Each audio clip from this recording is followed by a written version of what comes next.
Jack had always been the quiet kid in school, studying hard but not necessarily making many friends. Natasha, on the other hand, was the polar opposite. She was the golden girl of their high school, the captain of the cheerleading squad, and the life of every party. She seemed to glide through life effortlessly, surrounded by friends and admirers. And in the crowded hallways of their high school, Jack had fallen in love with her. It all started when Natasha asked Jack for a favor. It was the day before a big history exam, and she needed his help to copy some answers.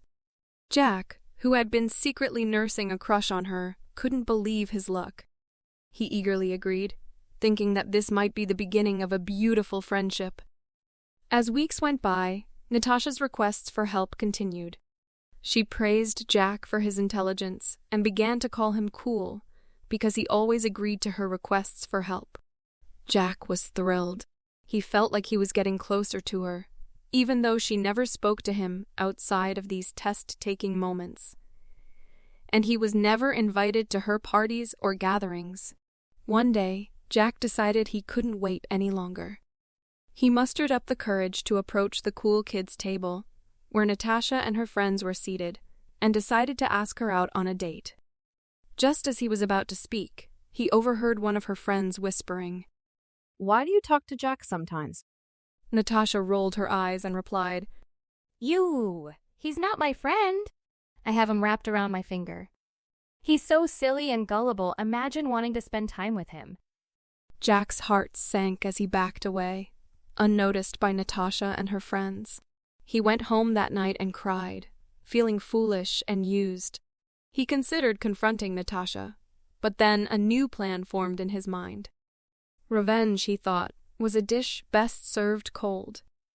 The next time Natasha asked for his help during an exam, Jack agreed. She suspected nothing. As he sat down with her, he intentionally filled out the entire exam incorrectly and let Natasha copy everything wrong. Then, just moments before time was up, he erased his answers and solved the entire test correctly.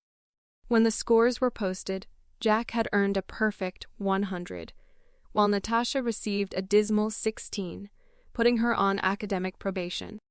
Natasha confronted Jack, anger and confusion etched across her face. What did you do? What's wrong with you? She screamed. Jack calmly replied, I just wanted you to know how it feels to be played with. Natasha lashed out at Jack, pushing him before realizing she was helpless. She burst into tears and ran away from the scene. Her friends, hearing the commotion, abandoned Natasha, leaving her alone to face her academic crisis. Her once bustling social life was now in ruins. Worse, if she did not get a mark of 80 on the final exam, she would be expelled from the school forever.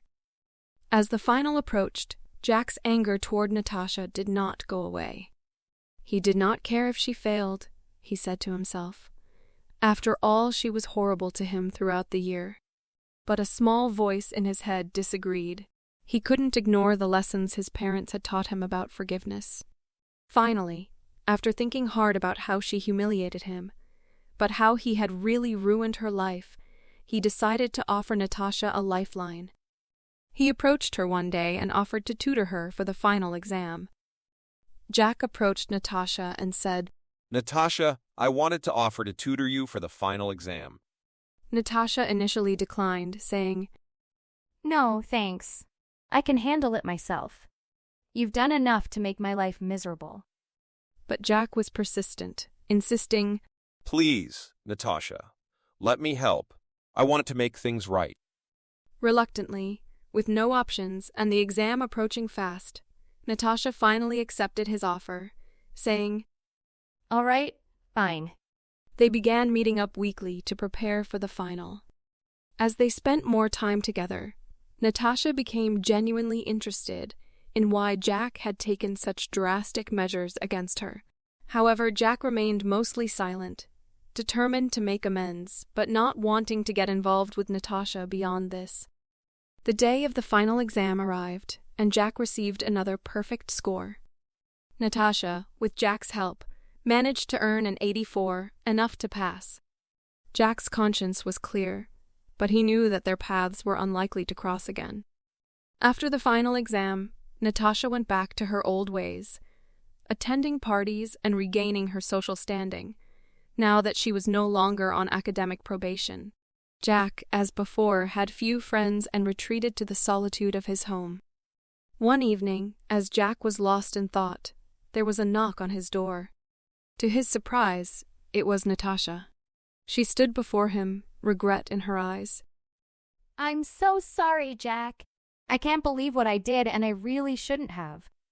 It's so bad I can't even. Jack awkwardly accepted her apology and tried to downplay the hurt he had felt, mumbling an apology in response.